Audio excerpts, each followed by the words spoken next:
Hey guys, is Neeraj and you watching Q tricks. तो चलिए शुरू करते हैं आज की क्लास आज के पहले क्वेश्चन के साथ। तो आज का जो पहला क्वेश्चन है वो है आपका A ratio B is equals to 2:3, B ratio C is equals to 6:5। आपको बताना है A ratio B ratio C. बहुत ही कॉमन क्वेश्चन है। तो सबसे पहले रेशियो क्या होता है वो अगर आपको पढ़ना है, डिटेल में पढ़ना है, तो आप जो पुरानी वीडियोज़ है वो देख सकते हैं। लिंक जो है डिस्क्रिप्शन में आपको मिल जाएगा। आपको यहाँ पे निकालना है A ratio B ratio C. देखिए कैसे निकलता है। सबसे पहले आपको दिया हुआ है ए रेशियो बी। तो ए रेशियो बी दिया हुआ है 2:3 और बी रेशियो सी आपको दिया हुआ है 6:5। बहुत आसान क्वेश्चन होता है। देखिए अब एक ही क्वेश्चन में, एक ही रेशियो में आपको बी की दो वैल्यू हो सकती है क्या? नहीं हो सकती है ना। तो उसी का हमको यूज करना है। क्या करेंगे हम ए रेशियो बी को यहाँ लिखेंगे ऐसे, ए रेशियो बी, और बी के नीचे यहाँ पे बी रेशियो सी, क्योंकि भाई बी तो एक ही होगा, है ना। तो अब सेम इसी फॉर्मेट में जो इनकी वैल्यूज दे रखी है उनको भी लिख लेंगे। ठीक है, जैसे कि हमने लिख दिया ए रेशियो बी और बी रेशियो सी। हमें क्या करना है, हमें जो आप बी देख रहे हो, बी की ऊपर वैल्यू 3 है, नीचे वैल्यू 6 है। क्या बी की दो वैल्यू हो सकती है? नहीं हो सकती है। ठीक है, तो हम क्या करेंगे, बी की वैल्यू को इक्वल करेंगे। अब इक्वल करने के लिए क्या करना पड़ेगा भाई, ये 3 है, 3 को 6 बना दो, है ना। तो अगर 3 को 6 बनाना है तो इस पूरे रेशियो से आप 2 से मल्टीप्लाई कर दो। तो 2 से अगर इसको मल्टीप्लाई करोगे तो ये हो जाएगा 2 रेशियो, सॉरी एक सेकेंड, ये हो जाएगा आपका 2 टू 4 रेशियो 3 टू 6, और नीचे भी आ गया 6:5। नीचे नहीं छेड़ना। अगर नीचे भी एक ऐसा नंबर है तो आपको बैलेंस करना है, भले आपको नीचे भी मल्टीप्लाई करना पड़े। तो देखिए बी की वैल्यू सेम हो गई 6, तो इसको आप लिखेंगे 4:6:5। तो आपका आंसर आ गया, that is option number B. तो इस तरीके से आपको ये वाला क्वेश्चन करना है। जो क्वेश्चंस प्रीवियस ईयर के आ रहे हैं ऐसे ही आप इनको करते रहेंगे तो आपकी चीजें आपको आते रहेंगी अलग अलग तरीके से। ठीक है, चलो बढ़ते हैं अगले क्वेश्चन की तरफ। तो जो अगला क्वेश्चन हमारा है वो है, यदि पी क्यू आर एस तथा टी 5 क्रमागत विषम संख्याएं हैं तो निम्न में से कौन इनका औसत नहीं है?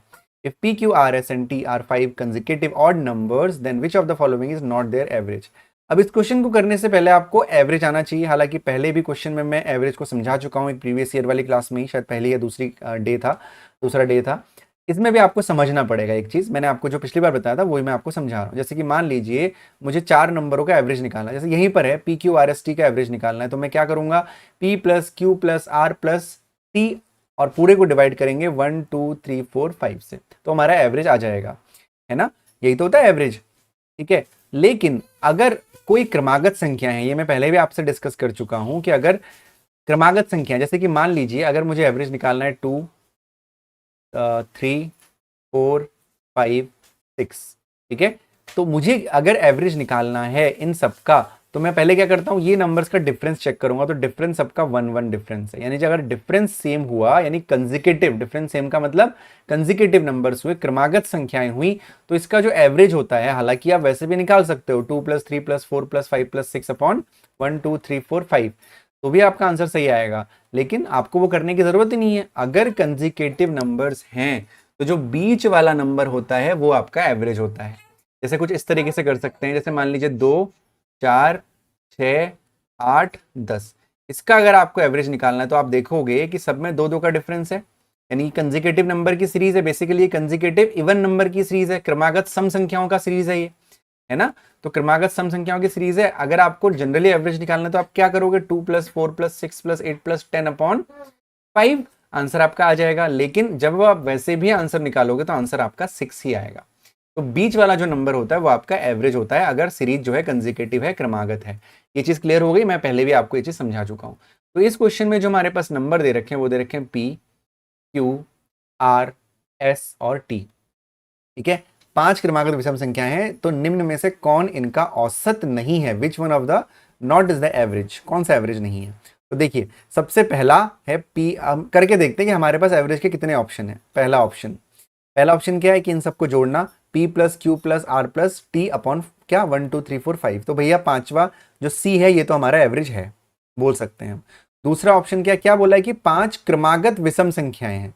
तो क्रमागत विषम संख्या है, कंजिकेटिव नंबर की सीरीज है, तो कंजिकेटिव नंबर की सीरीज अगर है तो जो बीच वाला नंबर होता है वो हमेशा एवरेज होता है, यानी जो आर है वो भी आपका एवरेज है।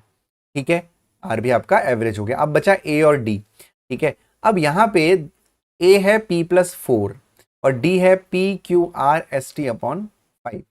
तो सबसे इंपॉर्टेंट बात पता है क्या है, अब यहाँ पे अगर आपको ए समझ में नहीं भी आ रहा है ना कि P+4 कैसे आया, तो भी आपको घबराने की आवश्यकता नहीं है। क्यों? आपका आंसर सीधे सीधे यहाँ पे डी ही हो जाएगा, PQRST/5। क्यों? क्योंकि इन सब के मल्टीप्लीकेशन को 5 से डिवाइड करने पे इनका एवरेज कभी नहीं निकल सकता। तो इसमें से कौन सा इसका एवरेज नहीं है, ये वाला तो हमारा फिलहाल आंसर हो गया। लेकिन जो ए ऑप्शन है P+4, जो P+4 ऑप्शन है वो कैसे आया वो हमको सही देखना है। तो P+4 आने के लिए हम क्या करेंगे, देखो अगर P+4 आया है तो कैसे आया है वो हमको समझना पड़ेगा। तो मैं इसको समझाने के लिए आपको कुछ नंबर्स ले रहा हूं जो क्रमागत विषम संख्याओं की सीरीज होगी। जैसे कि मैं ले रहा हूं 3, 5, 7, 9 और 11। ठीक है, 3, 5, 7, 9 और 11 मैंने ले लिया नंबर। ठीक हो गया।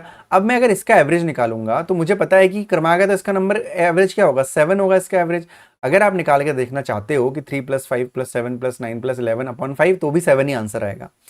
तो अगर आप ध्यान से देखोगे तो ये जो 7 है, जो पहला नंबर है 3 में जब हम 4 जोड़ रहे हैं तो इसका एवरेज आ जाता है। आता नहीं आता है, देखो।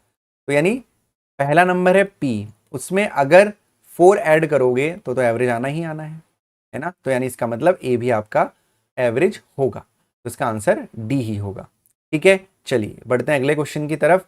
तो जो अगला क्वेश्चन हमारा है वो क्या है, षटकोण के सभी अंतःकोणों का योग, sum of all internal angles of a hexagon is. अब ये क्वेश्चन मैंने आपको परसों भी बताया था, डे 5 में मेरे ख्याल से बताया था कि जितने भी आपके ये क्लोज फिगर हैं, शुरुआत करिए, स्क्वायर हो गया, रेक्टेंगल हो गया, मतलब स्क्वायर हो गया 4 साइड वाला, फिर पेंटागन हो गया, हेक्सागन हो गया। ठीक है, ये सब चीजों का इंटरनल का एडिशन आपको पता होना चाहिए। ठीक है, तो षटकोण आप सबको पता है कितना, षटकोण का मतलब 6 उसमें साइड्स होती हैं। ठीक है, यानी ये बनता है आपका षटकोण। दिख रहा होगा सबको, आई होप। ये आपका षटकोण है। तो षटकोण के जो अंदर के साइड्स का आपका जो एडिशन होता है इंटरनल एंगल्स का, वो आप याद रखेंगे, वो होता है 720 डिग्री, 720 डिग्री होता है। ठीक है, इस चीज का आपको ध्यान रखना है। 720 डिग्री जो है एक हेक्सागन के इंटरनल एंगल्स का सम होता है। इसमें कुछ करने की आवश्यकता नहीं है, ये सिर्फ याद करने वाली चीज है। 720 आपका आंसर होगा। ठीक है, अगला प्रश्न। अगला प्रश्न है आपका, यदि एक तालाब की लंबाई और चौड़ाई क्रमशः 7 मीटर और 6 मीटर है तथा इसमें 210 मीटर क्यूब पानी आता है, तो इसकी गहराई क्या होगी। If the length and width of a pond is 7 meter and 6 meter respectively and it contains 210 meter cube water in it, then its depth will be। बहुत आसान क्वेश्चन है, ध्यान से देखिएगा। यदि एक तालाब की लंबाई और चौड़ाई है ना, लेंथ और विड्थ अगर 7 मीटर और 6 मीटर है, आपसे बोला गया, तो आपको बताना। अब तालाब कैसा होगा, तालाब एक घनाभ होगा। घनाभ मैंने आपको इससे पहले क्लासेस में बता रखा क्या होता है, जो आपका रेक्टेंगल होता है, जो आयत होता है, उसका 3 डायमेंशनल फिगर। मैं एक बार एक आपको बना के दिखाता हूं।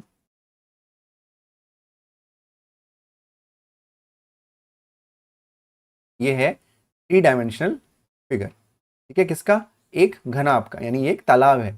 तो तालाब का पानी आना, मैंने आपको इससे पहले वाली क्लास में समझा था कि कप है अगर, तो उसके अंदर जितना पानी आता है वो उसका क्या होता है, वॉल्यूम होता है ना। वॉल्यूम का मतलब उसके जिसमें जितना पानी आएगा उसका वॉल्यूम होता है। यानी वॉल्यूम का फॉर्मूला चाहिए हमें, तो वॉल्यूम का फॉर्मूला होता है length into breadth into height. ठीक है, तो length into breadth into height.